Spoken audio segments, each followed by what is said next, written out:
Hello, oil painters. We are going to be painting Quinta da Regaleira. Oh my goodness, that is awful. Pardon my Portuguese.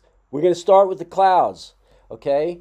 Um, we're going to add in some cobalt blue and titanium white. So we're going to start with the background first, and then we're going to work our way towards the foreground. In fact, what's going to happen in this painting, we're going to be painting the foliage, which is going to be encompassing the castle itself. So we're going to do the castle at the end. Um, Now, you can spend a little bit more time on it. I would suggest right after you do your drawing, um, just watch your clock, give yourself an hour to paint this because anything, depending on this time of day, we may have a situation where it's going to be a bright day, bright sun. That sun is going to start turning within an hour, almost like an hour, uh, like a sundial, and it's going to start to turn and shift all of our shadows. So you want to make sure you take a quick photograph just before you start painting. So this way you'll have something to refer back to. If you want to take this to another level, back in your studio or in the room that you're staying in, or just to get a little bit more detail, because there you're not going to have enough time to paint all of that embellishment on the facade of this castle. There's just so much to paint.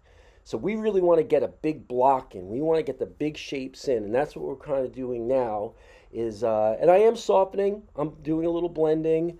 Um, I used a pencil, and what's happening now with the pencil, it's picking up a little bit of the graphite. So if you're gonna draw very lightly or draw with a harder pencil. All right, so now we're working on the trees. The tree color here, the lighter tree color is going to be sap green and cadmium yellow with a little bit of yellow ochre mixed in. We don't want it to be too bright. We still want it to have like that feeling that we can actually put a little bit more light on or get some areas that are slightly darker. And as you can see, as I'm going down, I'm adding a little bit of burnt umber and sap green and ultramarine blue to make my shadows a little darker where they kind of fall away from the top of the tree. And you'll see we're going to start shaping this out. But like I said earlier, we want to try to get a big brushy feel to this. Now, I just sprayed my drawing because it was picking up. I just used a little workable fixative. I'll see if I can bring mine around with me too on the trip. All right, so now here, you can see the addition of more cadmium yellow, right? Because in the photograph, you'll see that it gets really, really intense here. So it's cadmium yellow, sap green, and you're going to start to see that there's going to be more than just one, let's say, temperature of green. It's going to go from warm to cool, and it's going to have the whole spectrum in there. You know, you don't want one green. You want to try to fluctuate the temperature. And when I say temperature, obviously it's going to be warmer or cooler, depending on where that green is. You know, you might have an area where, let's say, there's trees way in the distance, right, that are going to be a little cooler too. In this painting, I don't think we see that. Most of these trees are in front. All right, so the castle, I'm blocking it in. That's basically burnt umber and white, really. That gives you a nice beigey color, right, to start with. Don't go too dark, but don't go too light either, because what we want to do is we want to kind of build up some of the lights and the darks later on. But right now, again, reiterating on the big shapes first. Always work from big to small. Okay, the little details will come into play later on. We want to get the feeling of the situation that we're painting. We want to get it down as fast as possible so that if, let's say, you go back to this spot again or you pick it up from the photograph, you'll have the majority of the colors that you recorded from your first observation. Okay, so here, this side, that tree is definitely darker. I'm starting with the shadow on this side, so that's ultramarine blue, burnt umber, and sap green. Probably a little bit more ultramarine blue in there just to give it some more depth. So what's happening in this composition, you can see it happening already, we're framing the castle uh, with the trees. Now, I cropped this image down because it was more horizontal in the original picture, but I wanted to focus in on getting that frame, I'm sorry, the castle framed by the trees. You see, so I think we're successful doing that, and now we're just going to continue to paint some little sky holes poking through the trees.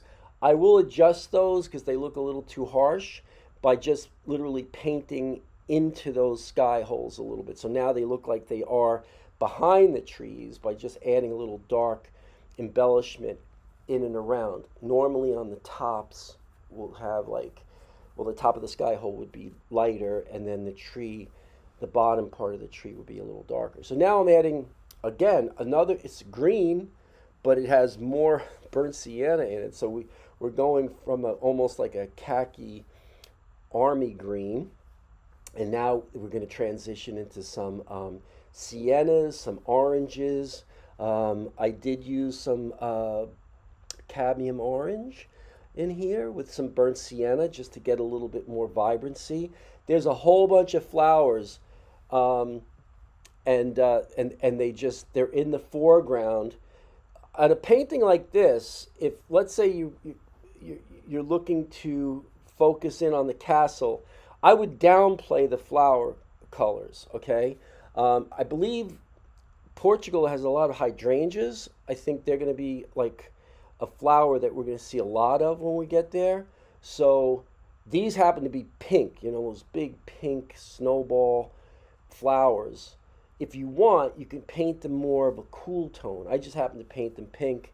Um, I didn't change it, but if I did, if let's say I took this back into my studio and I saw the flowers before the castle, I would probably paint the flowers a cool tone just to keep them from being too bright. Okay, so as you can see, I'm scaling down my brush a little bit, so it's a slightly smaller brush than the one I started with. But I'm adding some darks and some areas where I want the shadow shapes to be pretty dominant. Now I'm painting over a white, basically a white oil primed canvas, not even canvas board, um, it's particle board basically. So masonite really. So the paint is going on really nice. It's covering quickly.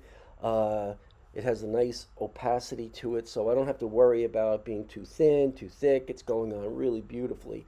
So if you guys want to try to get some MDF board, get some Zinsser oil prime paint, and just have at it. Put a nice coating on the front and the back, because with particle board, if it gets wet, it's going to bulge, it's going to get misshapen. So it's a beautiful surface to paint on. I love it. I do a lot of my plein air paintings on this, and this happens to be 1/8 inch, because you got to watch the weight, in travel. You don't want to exceed your weight limit for the check-in stuff. All right. Having said that, we're adding now the pink. So what is the pink? Pink is alizarin crimson, white, and to get it a little darker, I think I did add just a tiny bit of burnt sienna and a little bit of ultramarine blue, because whenever you darken pink, you almost have to make like a purpley color. Now this orange that you see is orange. It's a cadmium orange. I'm putting it down very thickly. I didn't use much medium. It's just loading the brush and just really dotting the surface. This is probably as much detail as you're going to get in plein air painting. Now, I would say this painting probably did take me an hour, um, uh, but I just wanted to get the big shapes in, and that's it. Everything else I can go back and I can refine if I want to. But the idea is just to get the color, record the colors that you see within that hour. And even within an hour, a cloud can come by. It can just change the whole composition, or at least the lighting composition, in seconds. So let's just hope for blue skies or gray skies. If you have gray skies, you definitely can work a little longer because the shadows won't be as evident, specifically on anything that's architectural, right? because that's where you will see. You'll see changes in the light in the foliage, but not as evident as you would in a house or a castle or anything that's architectural. Okay, adding more little, just some little shapes, just to break down the big shapes a little bit. So now we pretty much covered most of the foreground. Um, so what happened with this painting, I actually started, but then I had to stop. And when I stopped, I came back. It actually dried in some areas, but I think it was like a 4 hour difference. So you'll see that. I think the next picture it kind of flattens out. So you'll see that later. So here, just some more dark spots, really shadows. That's what they are. That's what they're really indicating now. All right, so now you can see the whole painting is it's pretty flat. Um, so now I'm going to work on some of the details or implied details. They're not going to be little nitpicky things. You could work days on painting the facade of this castle. And we don't have days, we only have a few hours at each place. So take good pictures, definitely before you start your painting, because the light will shift. So this way you'll have, but take your time with the drawing. I have to stress that. I stress that in the watercolor video too. Make sure, even with oil painting, because we can always work over things and paint over, detail. But here you want to make sure that you get some of those details fixed in either with a brush drawing or pencil drawing. It could be I would probably not use charcoal, only because you're painting in plein air. Your paintings aren't going to be that big. So I would stick with, like, if you're working on little canvases, try to use a lighter pencil. And what do I mean by that? Like, instead of using a 4B or a 2B pencil, use like an H pencil, like a 2H, pencils that we rarely use because they're so hard. They will make a mark on your board or your canvas, but they're not going to lift up as much as a 2B, because those leads are too soft. They're great for drawing on paper, not so good for drawing on specifically oil primed boards. They will pick up. Now, I'm just painting in some of the lights, trying to get some coloring, discoloring, or again, implied details, because that's really all we can do right now. The little spires on top, all they are just like little flicks of the brush. And the windows look to me like, they look like they're wooden, so I just painted them burnt sienna. That's really what they are, burnt sienna with a little burnt umber. The darker parts in the castle were just ultramarine blue and burnt umber. So it was like a little bit of each color, almost like a half and half. Of course, with white, because these aren't full strength colors. So they are lightened up a bit with white. Now here I am just trying, I'm using a little tiny brush I found in my studio. Back from the Pearl paint days, and I'm painting again, implied detail. I don't know what I'm painting. I'm just trying to paint shapes that look close to what I'm seeing in the picture. And that's it. I don't want to do any more.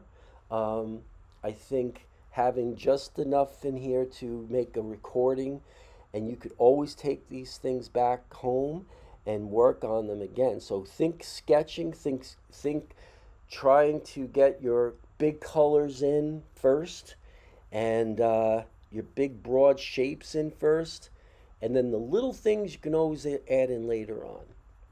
Okay? Because a painting like this could still be refined. Even though it's very kind of brushy and sketchy, they can still be worked on. Okay? So don't think, oh, it's too sketchy, I can't take it to a finish. Yeah, you can. And I've done it before with a lot of my paintings that I would start on. And here it is. This is the final. It's pretty much the same as the last frame. Thanks for watching, and I will see you in Portugal. Ciao.